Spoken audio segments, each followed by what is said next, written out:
आप सभी का स्वागत है हमारे YouTube चैनल CGG के यादव में। आज का इस वीडियो में हम घरेलू हिंसा से महिलाओं का संरक्षण अधिनियम 2005 से संबंधित महत्वपूर्ण प्रश्न लेकर आए हैं। ठीक है, तो वीडियो में अंत तक बने रहिए। और हमारे पिछले वीडियो को नहीं देखे हैं तो प्लेलिस्ट में जाकर पिछले वीडियो को देख लें। उसमें हिंदी का, छत्तीसगढ़ भूगोल और महिला बाल विकास से संबंधित वीडियो डला हुआ है। ठीक है, तो वीडियो में आगे बढ़ने से पहले यदि आप हमारे चैनल में नए हैं तो चैनल को सब्सक्राइब कीजिए, साथ ही बेल आइकन की घंटी जरूर दबाएं ताकि आने वाले वीडियो का नोटिफिकेशन आपको मिले। तो चलते हैं आज के पहले प्रश्न की ओर। आज का पहला प्रश्न है, व्यथित व्यक्ति कौन है? ठीक है, तो व्यथित व्यक्ति कौन है पूछा गया है। ठीक है, तो ऑप्शन देख लेते हैं। ए, घरेलू हिंसा से प्रभावित, बी, प्रत्यार्थी, सी, ए और बी दोनों, और डी दिया है इनमें से कोई नहीं। तो जल्दी से कमेंट बॉक्स में कमेंट करके बताइए। ठीक है, इसका सही आंसर हो जाएगा ऑप्शन ए, घरेलू हिंसा से प्रभावित। तो व्यथित जो व्यक्ति होता है वो घरेलू हिंसा से प्रभावित होता है। ठीक है, अगला प्रश्न देखते हैं। बालक की श्रेणी में निम्न में से कौन शामिल नहीं है? ठीक है, तो बालक की श्रेणी में जो बच्चे का श्रेणी होता है उसमें कौन शामिल नहीं है इसको बताना है। ए दिया है दत्तक बालक, बी दिया है पोषित बालक, सी दिया है सौतेला बालक, और डी दिया है 18 वर्ष से अधिक आयु का बालक। इसका सही आंसर जल्दी से कमेंट बॉक्स में बताया ना। ठीक है, और नोट करते जाना कि कितने क्वेश्चन आप लोग सही किए हो। ठीक है, तो देखते हैं इसका सही आंसर हो जाएगा ऑप्शन डी, 18 वर्ष से अधिक आयु का बालक। तो बालक के श्रेणी में 18 वर्ष से अधिक की आयु का बालक नहीं आता। ठीक है, बाकी दत्तक बालक आ जाएगा, पोषित बालक आ जाएगा, सौतेला बालक आ जाएगा। ठीक है, अगला प्रश्न देखते हैं। प्रतिकर आदेश से क्या अभिप्राय है? जो प्रतिकर आदेश है उससे क्या अभिप्राय है बताना है। ठीक है, तो ऑप्शन में दिया है ए, मजिस्ट्रेट द्वारा जारी क्षतिपूर्ति आदेश, बी में दिया है मजिस्ट्रेट द्वारा जारी संरक्षण आदेश, सी है मजिस्ट्रेट द्वारा जारी अभिरक्षा आदेश, और डी दिया है इनमें से कोई नहीं। ठीक है, तो इसका सही आंसर हो जाएगा ऑप्शन ए, मजिस्ट्रेट द्वारा जारी क्षतिपूर्ति आदेश। ठीक है, प्रतिकर आदेश का अभिप्राय। ठीक है, अगला प्रश्न है, अभिरक्षा आदेश से अभिप्रेत है? तो अभिरक्षा आदेश से अभिप्रेत बोला गया है। ठीक है, देखते हैं। इस ऑप्शन में दिया है ए, मजिस्ट्रेट द्वारा जारी क्षतिपूर्ति आदेश, बी, मजिस्ट्रेट द्वारा जारी संरक्षण आदेश, सी दिया है मजिस्ट्रेट द्वारा जारी अधिग्रहण आदेश। ठीक है, और डी दिया है इनमें से कोई नहीं। तो इसका सही आंसर जो हो जाएगा ऑप्शन बी हो जाएगा, मजिस्ट्रेट द्वारा जारी संरक्षण आदेश, अभिरक्षा आदेश से अभिप्रेत संरक्षण आदेश। ठीक है, अगला प्रश्न देखते हैं। व्यथित व्यक्ति में शामिल होता है, जो व्यथित व्यक्ति होता है उसमें शामिल होता है। तो ए दिया है पुरुष, बी दिया है महिला, सी दिया है महिला एवं पुरुष, और डी दिया है इनमें से कोई नहीं। तो जल्दी से कमेंट बॉक्स में अगर पता है तो आंसर बताओ। ठीक है, और वीडियो को अभी तक लाइक नहीं किया है तो लाइक कर दो, और चैनल में नए हो तो चैनल को सब्सक्राइब कर देना। ठीक है, चलो जल्दी से बताओ। तो इसका सही आंसर जो हो जाएगा ऑप्शन बी हो जाएगा, महिला। ठीक है, व्यथित व्यक्ति में महिलाएं शामिल होती है। ठीक है, अगला प्रश्न देखते हैं। घरेलू नातेदारी से क्या अभिप्रेत है? घरेलू नातेदारी से क्या अभिप्रेत है? ठीक है, तो ऑप्शन दिया है ए, दो व्यक्तियों के मध्य घनिष्ठ संबंध, बी दिया है आपसी प्रेम और सद्भाव, सी में दिया है पति पत्नी के मध्य घनिष्ठ संबंध, और डी दिया है इनमें से कोई नहीं। तो इसका सही आंसर हो जाएगा ऑप्शन सी हो जाएगा, पति पत्नी के मध्य घनिष्ठ संबंध। ठीक है, अगला प्रश्न देखते हैं। घरेलू हिंसा की परिभाषा किस धारा में उपलब्ध है? ठीक है, तो घरेलू हिंसा की जो परिभाषा है वो कौन से धारा के अंतर्गत आता है उसको पूछा गया है। ठीक, तो ऑप्शन देख लेते हैं। धारा 4, बी में दिया है धारा 1, सी में है धारा 2, और डी में दिया है धारा 3। ठीक है, तो घरेलू हिंसा की परिभाषा जो है, तो इसका सही आंसर हो जाएगा ऑप्शन डी, धारा 3। तो धारा 3 के तहत घरेलू हिंसा का परिभाषा है उल्लेखित है। ठीक है, अगला प्रश्न है। इस अधिनियम के अंतर्गत मजिस्ट्रेट से क्या अभिप्रेत है? ठीक है, तो जो नियम दिया है उसे मजिस्ट्रेट से क्या अभिप्रेत है बताना है। ठीक है, ऑप्शन दिया है ए, प्रथम श्रेणी न्यायिक मजिस्ट्रेट, बी, द्वितीय श्रेणी न्यायिक मजिस्ट्रेट, सी दिया है उच्च न्यायालय के न्यायाधीश, और डी दिया है इनमें से कोई नहीं। तो इसका सही आंसर हो जाएगा ऑप्शन ए, प्रथम श्रेणी न्यायिक मजिस्ट्रेट। ठीक है, अगला प्रश्न है। धनीय अनुशोध से क्या अभिप्राय है? ठीक है, धनीय अनुशोध, तो ऑप्शन दिया है ए, मजिस्ट्रेट द्वारा प्रत्यर्थी को क्षतिपूर्ति आदेश, बी में दिया है मजिस्ट्रेट द्वारा व्यथित का क्षतिपूर्ति आदेश, सी दिया है मजिस्ट्रेट द्वारा घरेलू नातेदारों को क्षतिपूर्ति आदेश, और डी दिया है इनमें से कोई नहीं। इसका सही आंसर हो जाएगा ऑप्शन ए, मजिस्ट्रेट द्वारा प्रत्यर्थी को क्षतिपूर्ति आदेश। ठीक है, धनी अनुशोध। ठीक है, अगला प्रश्न है प्रत्यर्थी में शामिल होता है। ठीक है, तो ऑप्शन दिया ए पुरुष, बी महिला, सी महिला एवं पुरुष, डी इनमें से कोई नहीं। तो इसका सही आंसर हो जाएगा ऑप्शन ए हो जाएगा पुरुष। ठीक है, प्रत्यर्थी में कौन शामिल होता है? पुरुष। और महिला किस में शामिल होता है? व्यथी, है ना, व्यथित में। ठीक है, अगला प्रश्न देखते हैं, प्रत्यर्थी से क्या अभिप्रेत है?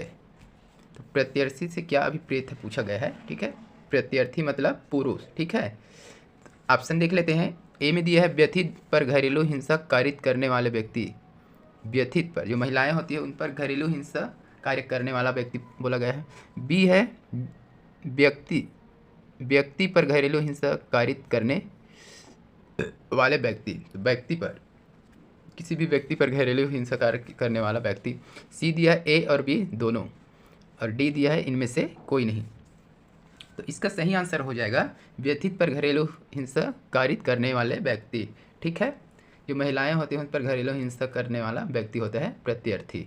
ठीक है, अगला प्रश्न है, साझी गृहस्थी से क्या अभिप्रेत है?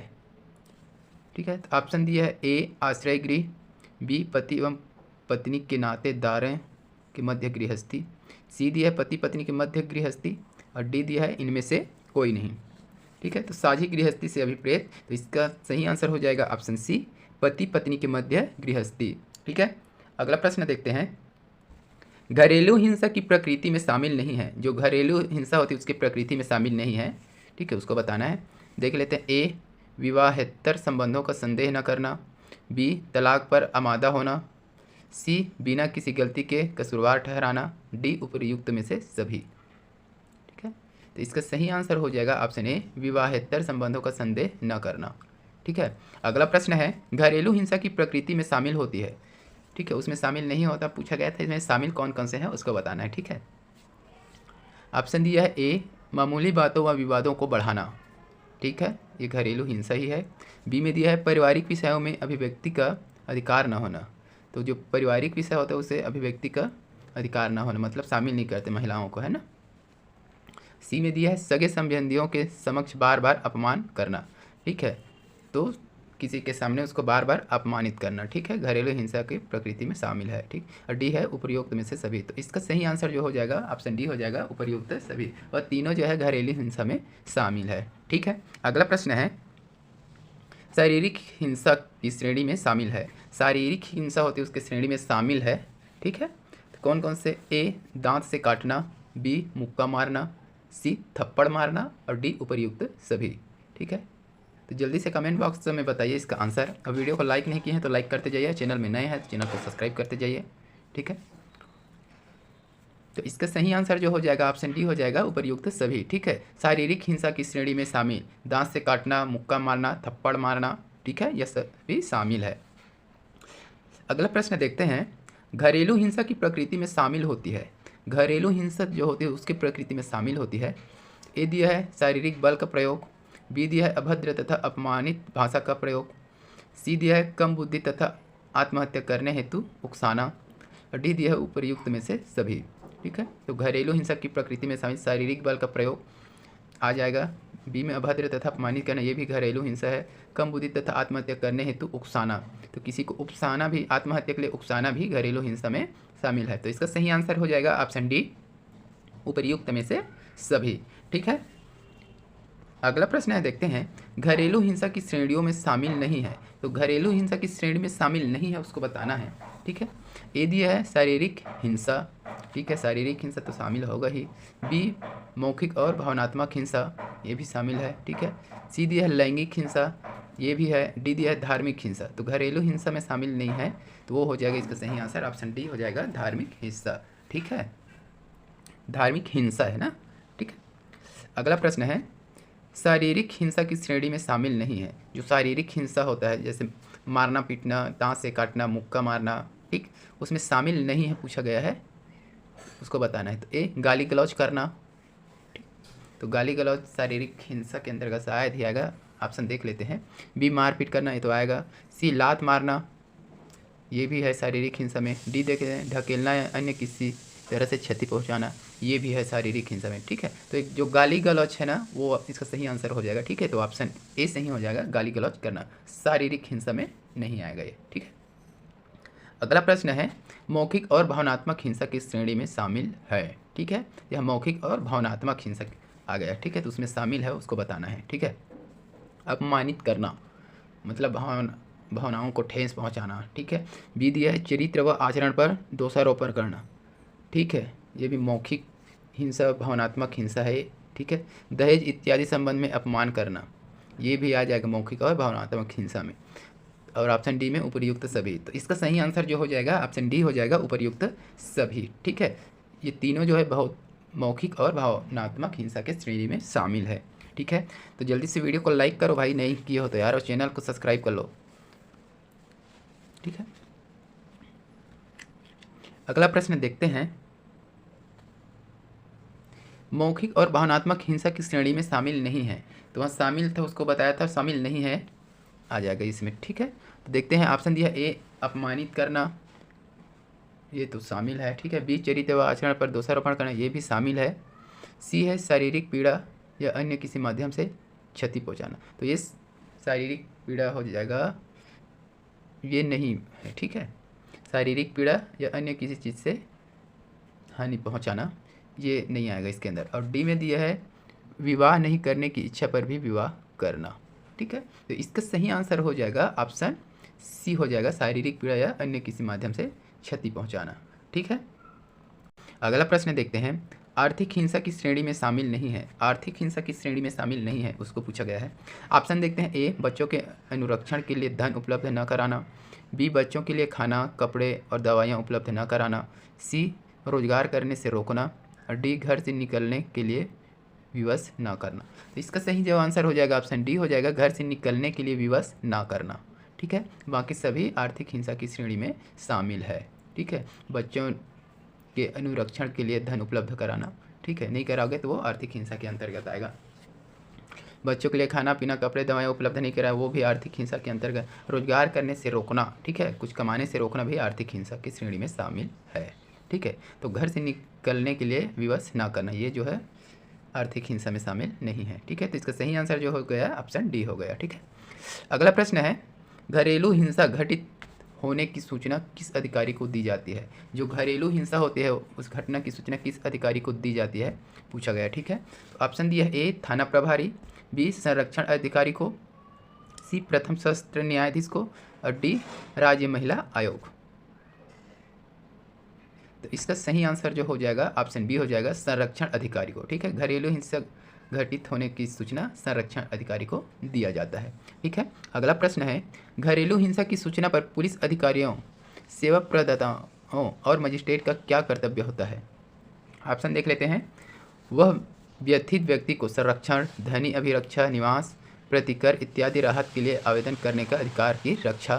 ठीक है, बी में दिया है सेवा प्रदाताओं व संरक्षण प्रदाताओं की सेवाओं की उपलब्धता, सी दिया है भारतीय दंड संहिता के अधीन किसी परिवाद के फाइल करने का अधिकार, और डी दिया है उपर्युक्त सभी।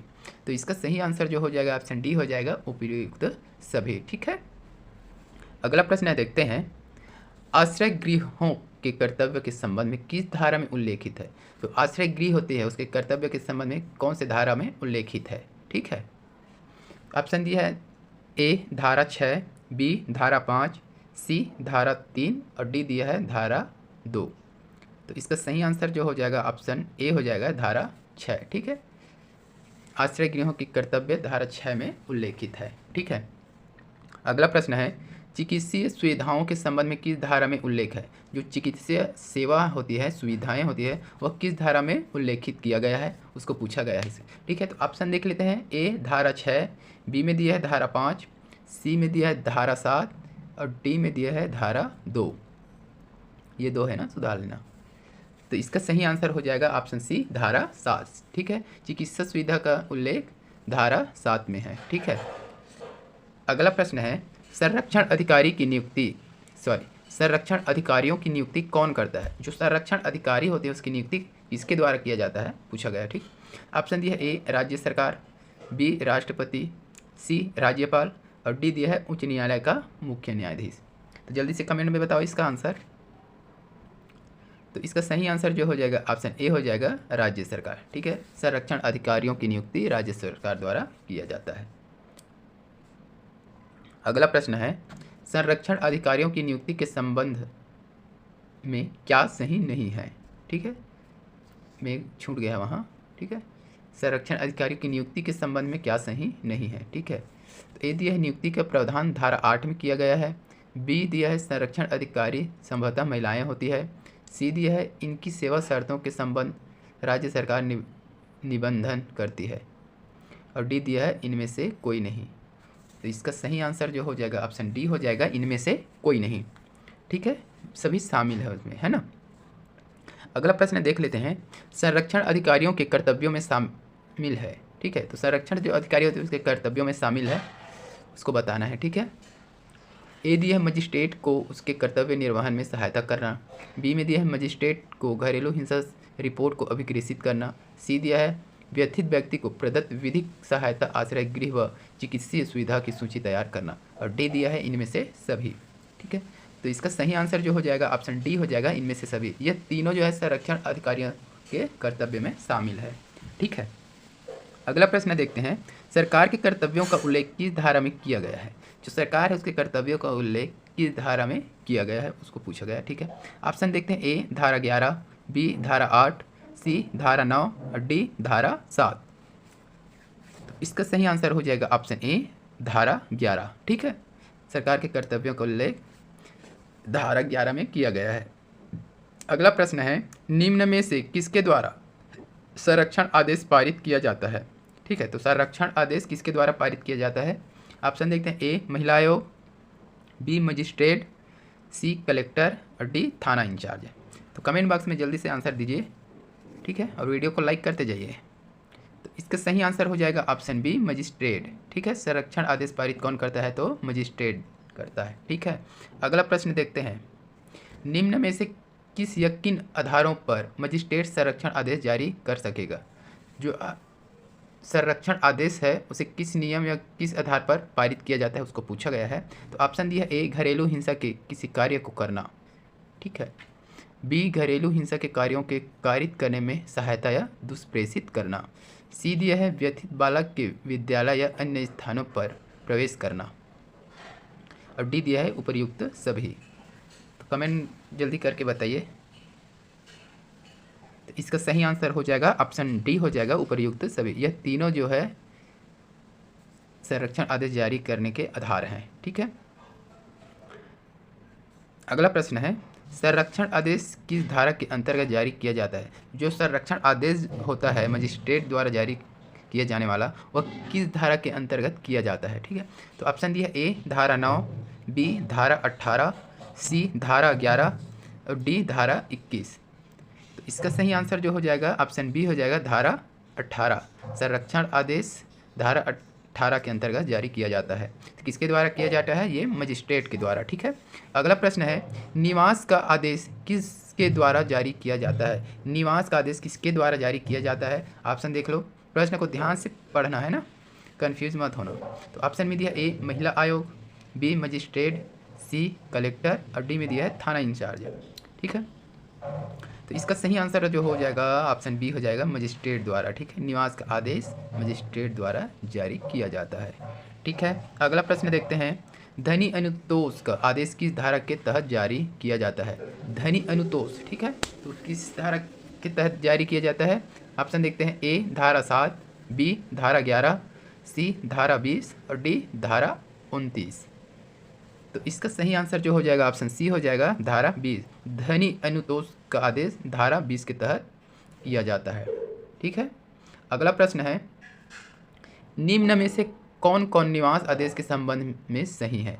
तो निम्न में से कौन कौन सा निवास आदेश के संबंध में सही है? तो निवास आदेश के संबंध में क्या सही है उसको बताना है। ठीक है, ए दिया है साझी गृहस्थी से प्रत्यार्थी को हटने का आदेश देना, बी दिया है प्रत्यर्थी या उसके नातेदारों को व्यथित व्यक्ति के निवास में प्रवेश से अनुरोध करना।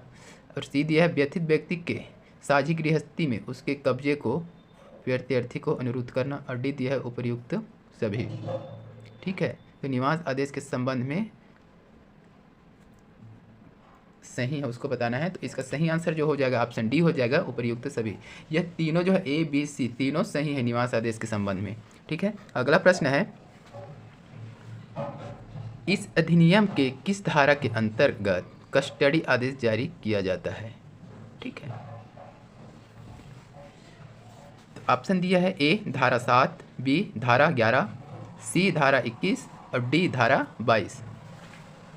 तो इसका सही आंसर हो जाएगा ऑप्शन सी हो जाएगा धारा 21। ठीक है, धारा 21 के अंतर्गत कस्टडी आदेश जारी किया जाता है। ठीक है, अगला प्रश्न है इस अधिनियम के धारा, इस अधिनियम मतलब अधिनियम 2005। ठीक है, तो इस अधिनियम के धारा 22 के अंतर्गत घरेलू हिंसा घटित होने पर प्रत्यार्थी के विरुद्ध मजिस्ट्रेट कौन सा आदेश जारी करता है। ऑप्शन में दिया है ए प्रतिकर आदेश, बी अभिरक्षा आदेश, सी धनी अनुतोष और डी निवास आदेश। तो इसका सही आंसर हो जाएगा ऑप्शन ए हो जाएगा प्रतिकर आदेश। ठीक है, घरेलू हिंसा होने पर। अगला है धारा 27 के अंतर्गत वर्णित सक्षम न्याय से क्या अभिप्रेत है। ऑप्शन दिया है ए व्यथित व्यक्ति के स्थायी या अस्थायी निवास का न्यायालय, बी दिया है व्यथित व्यक्ति के कारोबार या नियोजक के स्थान का न्यायालय, सी दिया है प्रत्यर्थी के कारोबार नियोजन या निवास स्थान का न्यायालय और डी दिया है उपर्युक्त सभी। तो इसका सही आंसर जो हो जाएगा ऑप्शन डी हो जाएगा उपर्युक्त सभी। यह तीनों जो है धारा 27 के अंतर्गत वर्णित सक्षम न्यायालय से अभिप्रेत करता है ना। अगला प्रश्न है धनी अनुतोष में शामिल होते हैं, धनी अनुतोष में शामिल होते हैं। तो ऑप्शन दिया ए उपार्जनों की हानि, बी चिकित्सीय खर्चे, सी भरण पोषण और डी उपर्युक्त सभी। तो इसका सही आंसर हो जाएगा ऑप्शन डी उपर्युक्त सभी। अगला प्रश्न है प्रत्यर्थी या व्यथित द्वारा मजिस्ट्रेट के आदेश के विरुद्ध अपील कितने दिवसों के भीतर की जा सकती है। ऑप्शन में दिया ए 15 दिवस, बी 30 दिवस, सी 20 दिवस और डी दिया है 10 दिवस। तो इसका सही आंसर जो हो जाएगा ऑप्शन बी हो जाएगा 30 दिवस। अगला प्रश्न है प्रत्यर्थी या व्यथित मजिस्ट्रेट के आदेश के विरुद्ध अपील कहाँ कर सकता है। ऑप्शन में दिया ए सत्र न्यायालय, बी जिला न्यायालय, सी उच्च न्यायालय और डी उच्चतम न्यायालय। इसका सही आंसर हो जाएगा ऑप्शन ए हो जाएगा सत्र न्यायालय। ठीक है, प्रत्यर्थी या व्यथित मजिस्ट्रेट के आदेश के विरुद्ध सत्र न्यायालय में अपील कर सकता है। ठीक है, अगला है यदि प्रत्यर्थी न्यायालय द्वारा जारी किसी भी आदेश की अवहेलना करता है तो उसके लिए सजा का प्रावधान है। यदि प्रत्यर्थी न्यायालय द्वारा जारी किसी भी आदेश का अवहेलना करता है तो उसके द्वारा सजा का प्रावधान रखा गया। ठीक है, तो कितने दिन का है उसको बताना है। तो ए में दिया है 3 महीने, बी है 6 महीना, सी है 1 वर्ष और डी है 3 वर्ष। तो इसका सही आंसर हो जाएगा ऑप्शन सी 1 वर्ष। ठीक है, अगला प्रश्न है उपर्युक्त अधिनियम के संबंध में नियम बनाने का अधिकार किससे दिया गया है। ए राज्य सरकार, बी उच्च न्यायालय, सी उच्चतम न्यायालय और डी केंद्र सरकार। तो इसका सही आंसर हो जाएगा ऑप्शन डी केंद्र सरकार। ठीक है, तो आज की वीडियो में बस इतना ही। अगर वीडियो अच्छी लगी हो तो वीडियो को लाइक करें, शेयर करें और अभी तक चैनल को सब्सक्राइब नहीं किए हैं तो प्लीज़ चैनल को सब्सक्राइब कीजिए। साथ ही बेल आइकन की घंटी जरूर दबाएं ताकि हमारे आने वाली वीडियो का नोटिफिकेशन आपको मिले। तो अभी तक आपने पिछला वीडियो देखे नहीं हो तो प्ले लिस्ट में जाकर वीडियो देख लेना। हिंदी का भी डला हुआ है, उसमें भूगोल है, बहुत सारा वीडियो डल चुका है जो आपके पर्यवेक्षक भर्ती में काम आएगा। मिलते हैं अगले वीडियो में। वंदे मातरम, जय हिंद।